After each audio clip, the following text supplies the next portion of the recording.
Halo, Assalamualaikum warahmatullahi wabarakatuh. Saya Dinar Oktinur Sanita akan menjelaskan tentang perkembangan hukum adat dalam hukum nasional Indonesia.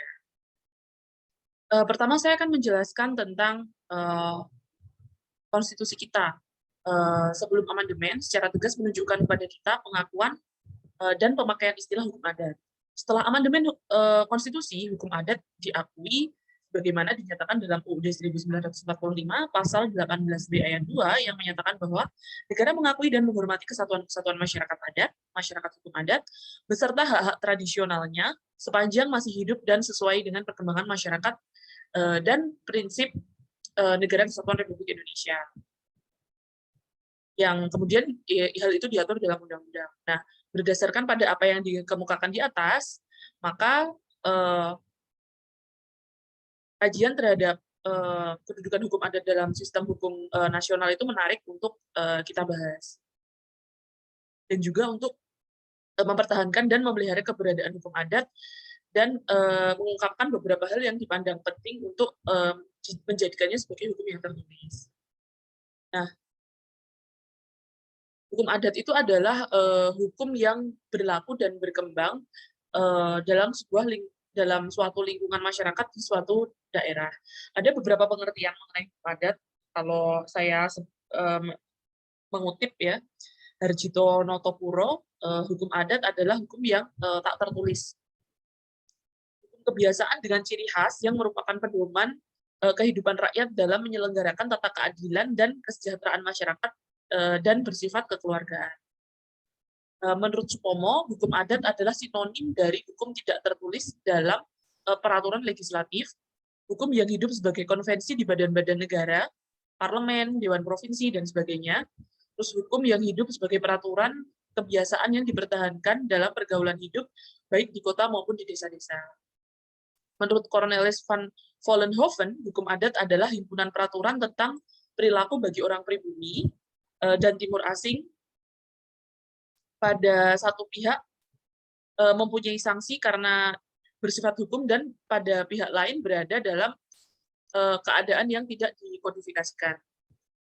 Nah, hukum adat pada umumnya belum atau tidak tertulis, yaitu norma-norma yang bersumber pada perasaan keadilan rakyat yang selalu berkembang. Dia meliputi peraturan tingkah laku manusia dalam kehidupan sehari-hari. Dan dia senantiasa ditaati dan dihormati karena mempunyai akibat hukum atau sanksi. Nah, dari 4 definisi di atas dapat disimpulkan bahwa hukum adat merupakan sebuah aturan yang tidak tertulis dan tidak dikodifikasikan, namun tetap ditaati dalam masyarakat karena mempunyai suatu sanksi tertentu bila tidak ditaati. Nah, dari pengertian hukum adat yang diungkapkan di atas, bentuk hukum adat sebagian besar adalah tidak tertulis.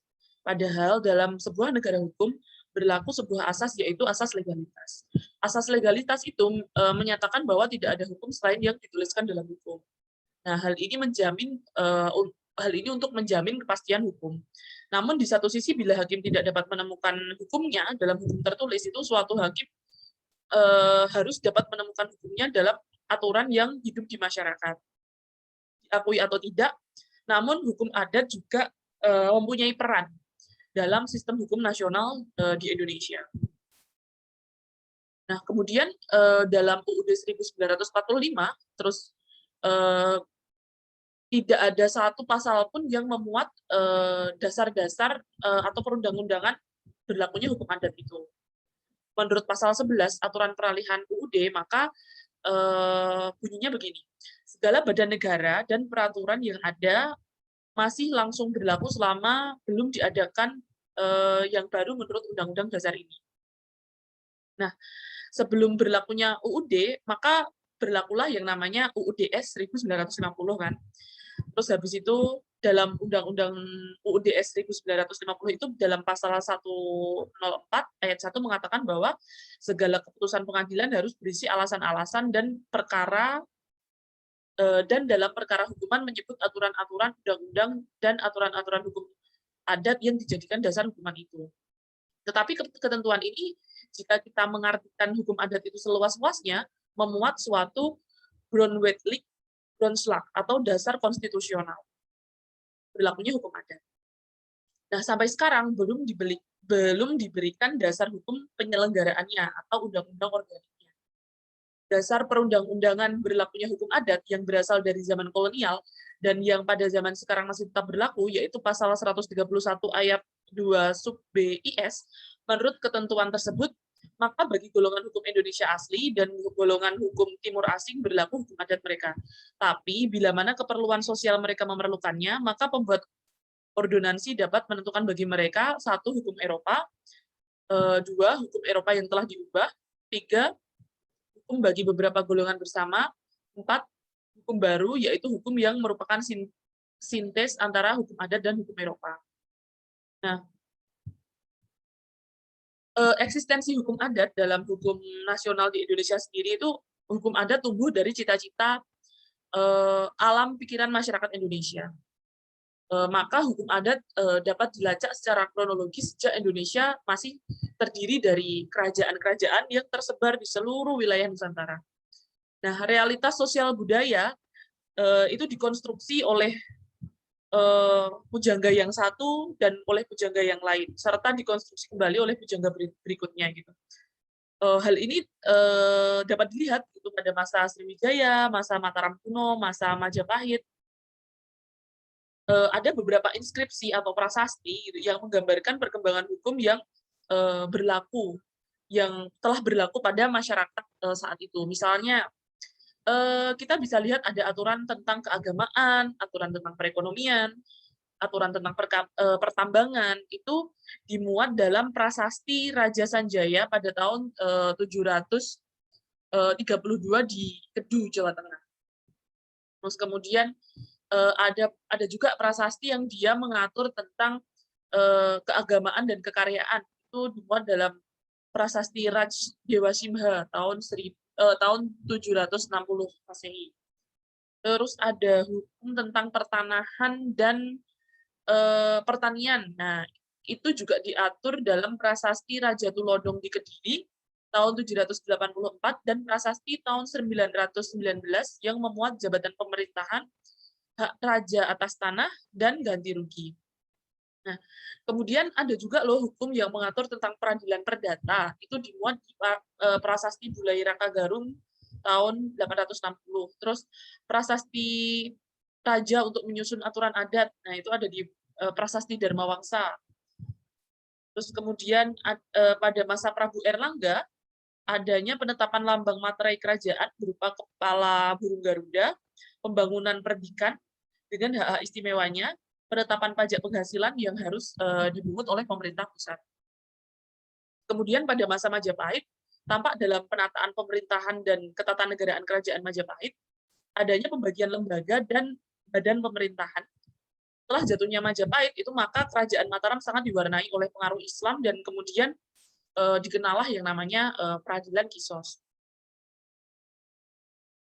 Nah, Kisos ini dia memberikan pertimbangan ya bagi Sultan untuk memutuskan suatu perkara.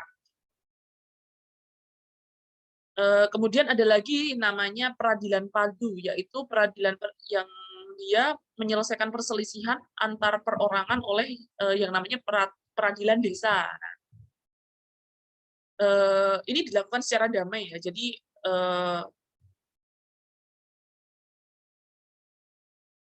misalnya ada orang yang berselisih, itu dia bisa menyelesaikan perselisihannya itu dalam peradilan desa.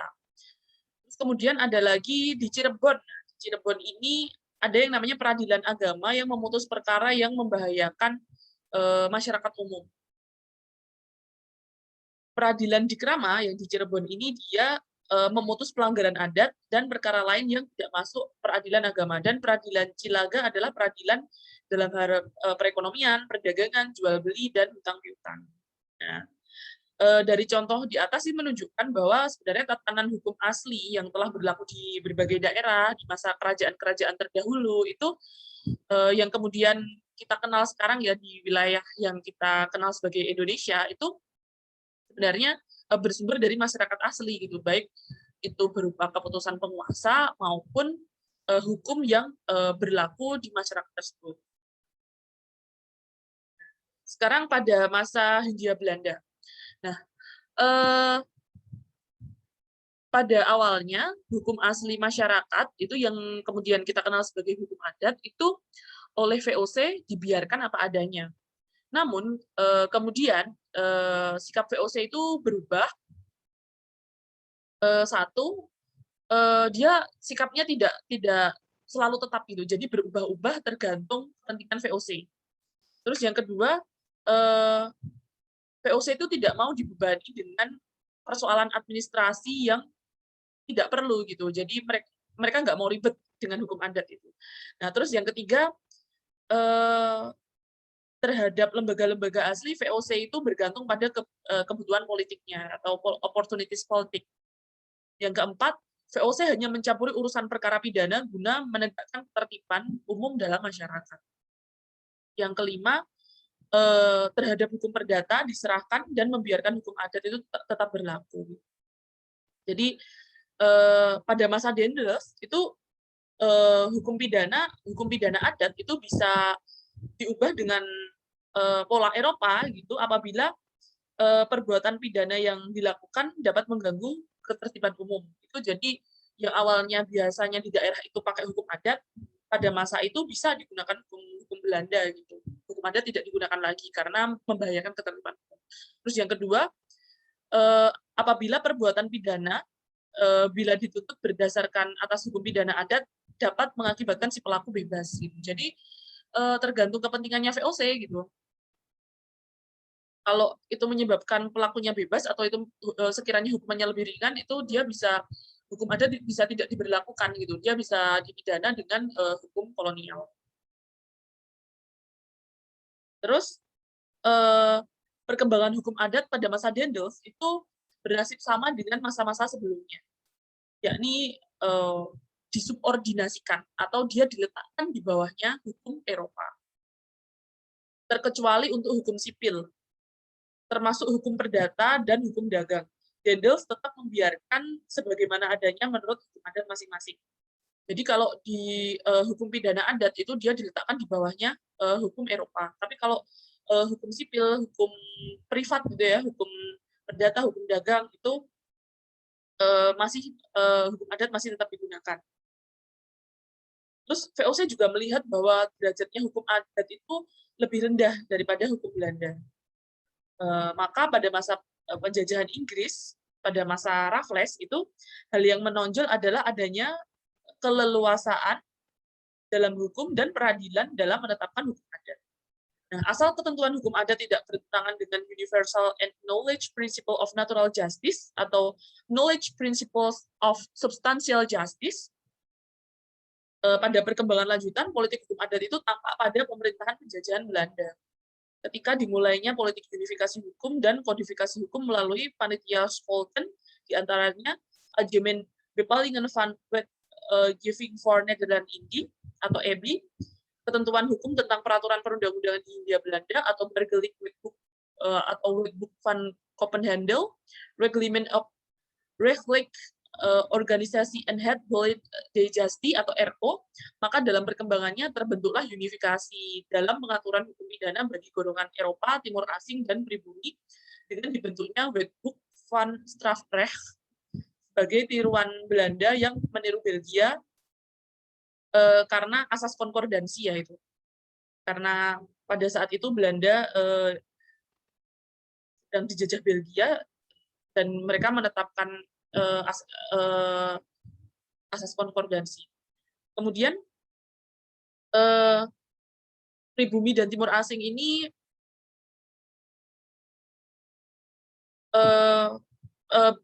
proses kodifikasi dan unifikasi ini, maka hukum adat kecuali berkenaan dengan ketertiban umum itu dengan kodifikasi hukum pidana tidak disangkutkan pengaturannya, sehingga yang dijadikan rujukan adalah pasal 11 AB.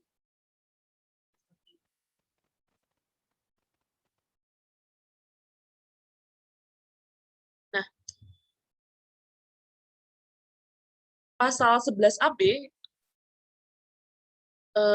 karena berlakunya asas konkordansi itu tadi yang memberlakukan hukum Belanda bagi golongan Eropa di Hindia Belanda itu berkenaan dengan hukum adat, menunjukkan bahwa hukum adat berlaku bagi golongan penduduk bukan Eropa, kecuali satu, sukarela menaati peraturan perdata dan hukum dagang yang berlaku di golongan Eropa. Terus yang kedua, kebutuhan hukum memerlukan ketundukan pada hukum perdata dan hukum dagang golongan Eropa. Terus yang ketiga, kebutuhan mereka memerlukan ketundukan pada hukum lain. Nah, pada masa ini, hukum dianggap ada bila diatur dalam undang-undang sebagai hukum tertulis atau statutory law, yang menunjukkan dianutnya paham Augustinian sebagaimana diatur dalam pasal 15 AB atau Algemene van Wetgeving, yang menyatakan terkecuali peraturan-peraturan yang ada bagi orang Indonesia asli dan bagi mereka yang dipersamakan dengannya. Maka kebiasaan hanya dapat disebut hukum apabila undang-undang menyebutnya. Nah, dengan demikian menjadi jelas yang membuat ukuran dan kriteria berlaku, dan karenanya juga berkembangnya hukum adat adalah bukan masyarakat di mana tempat memproduksi dan memberlakukan hukum adanya sendiri, melainkan adalah hukum lain yang dibuat oleh penguasa kolonial. Sebagaimana ternyata dalam pasal 11 AB dan pasal 15 AB tersebut. Nah, selanjutnya saya akan membahas tentang hukum adat dalam masa kemerdekaan. Merujuk pada pengertian hukum adat yang seperti diungkapkan oleh Supomo, maka hukum adat pembentukan dapat melalui badan legislatif, melalui pengadilan. Hukum merupakan kesatuan norma yang bersumber pada nilai-nilai atau values. Namun demikian, hukum dan hukum adat pada khususnya menurut karakter ada dua. Yang pertama adalah bersifat netral. Yang kedua, hukum adat memiliki karakter yang tidak netral karena sangat erat kaitannya dengan nilai-nilai religius. Nah, pembedaan ini penting untuk dapat memahami pembentukan atau perubahan hukum yang akan berlaku dalam masyarakat. Hukum netral itu contohnya seperti hukum lalu lintas. Dia relatif longgar karena kaitannya dengan nilai-nilai religius masyarakat itu, susunan masyarakat adalah berakibat perubahan hukum yang termasuk hukum netral ini mudah pembentukannya, dan pembinaan hukum dilakukan melalui perumusan hukum perundang-undangan. Sedangkan hukum adat yang erat kaitannya dengan nilai-nilai religius itu relatif tidak mudah disatukan secara nasional, karena maka pembinaan dan perumusannya dalam hukum positif itu bisa dilakukan melalui jurisprudensi. Nah, hukum adat ini oleh ahli barat itu dipahami berdasarkan dua asumsi yang salah. Pertama, hukum adat dapat dipahami melalui bahan-bahan tertulis, dipelajari dari catatan-catatan asli atau didasarkan pada hukum-hukum agama. Kedua, bahwa hukum adat disistematisasi secara paralel dengan hukum-hukum barat. Nah, akibatnya pemahaman dengan paradigma barat tersebut, maka hukum adat dipahami secara salah dengan segala akibat-akibat yang menyertainya, dan yang akan secara nyata dalam perkembangan selanjutnya di masa kemerdekaan. Kemudian ada hukum adat di dalam konstitusi. Nah, konstitusi kita sebelum amandemen itu tidak secara tegas menunjukkan kepada kita pengakuan dan pemakaian istilah hukum adat. Namun bila ditelaah, maka dapat disimpulkan ada sesungguhnya rumusan-rumusan yang ada di dalamnya itu mengandung nilai-nilai luhur dan jiwa hukum adat. Misalnya pembukaan UUD 1945 yang memuat pandangan hidup Pancasila. Hal ini mencerminkan kepribadian bangsa yang hidup dalam nilai-nilai pola pikir hukum adat. Ada dataran praktis, misalnya pada UUD 1945 itu negara memperkenalkan hak yang disebut hak menguasai negara atau HMN. Hal ini diangkat dari hak ulayat, hak pertuanan yang secara tradisional diakui dalam hukum adat. Dalam konstitusi RIS pada pasal 146 ayat 1 disebutkan bahwa segala keputusan kehakiman harus berisi alasan-alasannya, dan dalam perkara harus menyebut aturan-aturan undang-undang dan aturan-aturan hukum adat yang dijadikan dasar hukum itu. Nah, selanjutnya dalam UUD sementara pasal 146 ayat 1 dimuat kembali. Dengan demikian, hakim harus menggali dan mengikuti perasaan hukum dan keadilan rakyat yang senantiasa berkembang. Dalam pasal 102 dan dengan memperhatikan ketentuan pasal 25 UUDS 1950, ada perintah bagi penguasa untuk membuat kodifikasi hukum. Maka hal ini termasuk di dalamnya hukum adat. Nah, perintah kodifikasi ini pada hematnya juga berlaku pada juga berlaku pula terhadap hukum adat. Dan perintah kodifikasi ini merupakan pertama kalinya disebutkan di dalam peraturan Perundang-undangan Republik Indonesia yang mengatur ketentuan terhadap kodifikasi hukum adat, walaupun dalam kenyataannya belum dapat dilaksanakan. Nah, dengan Dekret Presiden 5 Juli 59, maka UUD 1945 ini kan kembali berlaku. Ada 4 pokok pikiran dalam pembukaan UUD 1945 itu, yaitu persatuan, yang ini juga termasuk dalam bidang hukum, atau akhirnya disebut juga hukum nasional. Terus yang kedua adalah negara hendak mewujudkan keadilan sosial. Nah, hal ini berbeda dengan keadilan hukum ya gitu. Maka asas-asas fungsi sosial manusia dan hak milik dalam mewujudkan hal itu menjadi penting untuk diwujudkan dan disesuaikan dengan tuntutan dan perkembangan masyarakat dengan tetap bersumberkan nilai primernya. Nah, pokok pikiran ketiga adalah negara mewujudkan kedaulatan rakyat berdasar atas kerakyatan dan permusyawaratan dan perwakilan. Nah, pokok pikiran ini sangat fundamental gitu, sangat dasar dan sangat penting, yaitu adanya persatuan perasaan antara rakyat dan pemimpinnya. Artinya, pemimpin harus senantiasa memahami nilai-nilai dan perasaan hukum, perasaan politik, dan menjadikannya sebagai spirit dalam menyelenggarakan kepentingan umum melalui pengambilan kebijakan publik.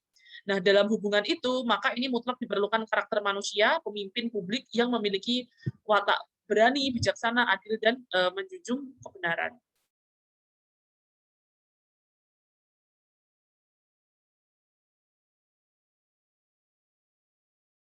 Nah, Konstitusi Indonesia ya yang diatur dalam Undang-Undang 1945 itu memberikan jaminan pengakuan dan penghormatan hukum adat bila memenuhi syarat. Satu, syarat realitas, yaitu hukum adat masih hidup dan sesuai dengan perkembangan masyarakat. Yang kedua adalah syarat idealitas, yaitu sesuai dengan prinsip Negara Kesatuan Republik Indonesia dan keberlakuannya itu diatur dalam undang-undang.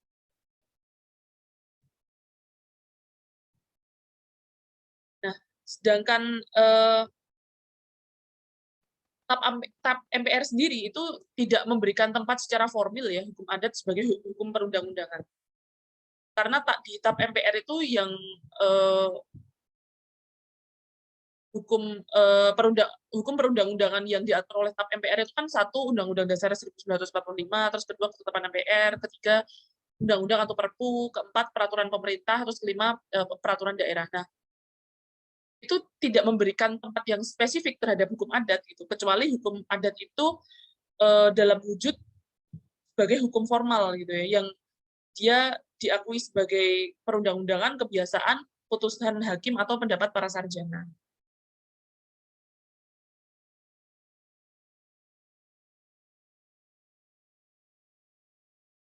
Kemudian dalam UU Darurat ya, atau nomor 1 tahun 1951 itu hukum adat juga dimasukkan di situ, dimuat dalam pasal 1 dan pasal 5. Nah, pasal 1 ini ditegaskan kecuali pengadilan desa, seluruh badan pengadilan yang meliputi badan pengadilan gubernemen, badan pengadilan swapraja atau Zelbersturrechtspraak, kecuali pengadilan agama jika pengadilan itu menurut hakim yang hidup merupakan suatu bagian dari pengadilan swapraja, dan pengadilan adat atau Inhemsrechtspraak in Rechtsrecht Bestut Gebit, kecuali pengadilan agama jika pengadilan itu menurut hukum yang hidup merupakan suatu bagian tersendiri dari pengadilan adat yang telah dihapuskan.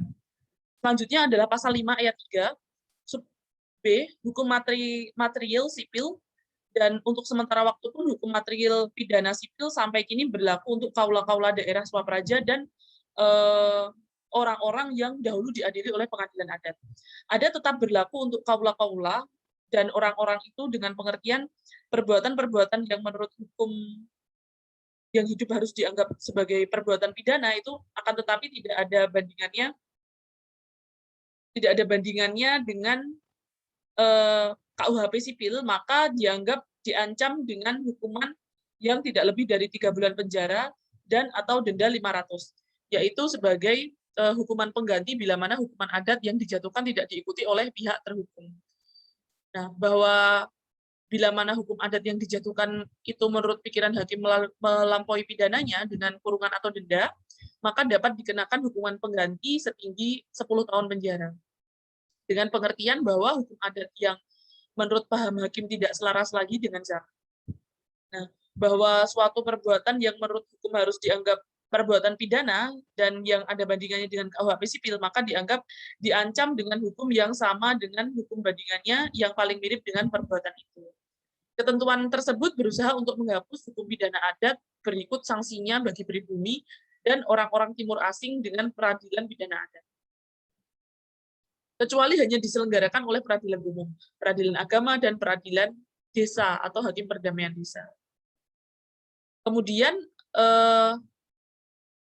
hukum pidana adat sejak dikeluarkan undang-undang darurat tersebut itu sudah tidak mendapatkan tempat. Sangat dibatasi penggunaannya di Indonesia. Kemudian dalam pasal 2 Peraturan Menteri Agraria nomor 5 tahun 1999 tentang pedoman penyelesaian masalah hak ulayat masyarakat hukum adat itu disebutkan satu, pelaksanaan hak ulayat sepanjang pada kenyataannya masih ada dilakukan oleh masyarakat hukum adat yang bersangkutan menurut ketentuan hukum adat setempat. Yang kedua, hak ulayat masyarakat adat itu masih ada apabila satu, terdapat sekelompok orang yang masih merasa terikat oleh tatanan hukum adatnya sebagai warga bersama atau suatu persekutuan hukum tertentu yang mengakui dan menerapkan ketentuan-ketentuan atau persekutuan-persekutuan dalam kehidupan sehari-hari.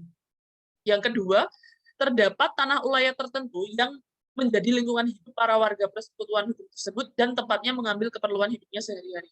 Yang ketiga, terdapat tatanan hukum adat mengenai pengurusan, penguasaan, dan penggunaan tanah ulayat yang berlaku dan ditaati oleh warga persekutuan hukum tersebut. Yang D, hukum adat dalam UU nomor 5 tahun 1960 tentang peraturan dasar pokok agraria. Nah, hukum adat dalam UU nomor 5 tahun 1960 ini merupakan pengaturan yang sangat bersentuhan langsung dengan masyarakat adat. Dalam pasal 5 UU nomor 5 tahun 1960 itu ditegaskan hukum agraria yang berlaku atas bumi, air, dan ruang angkasa ialah hukum adat.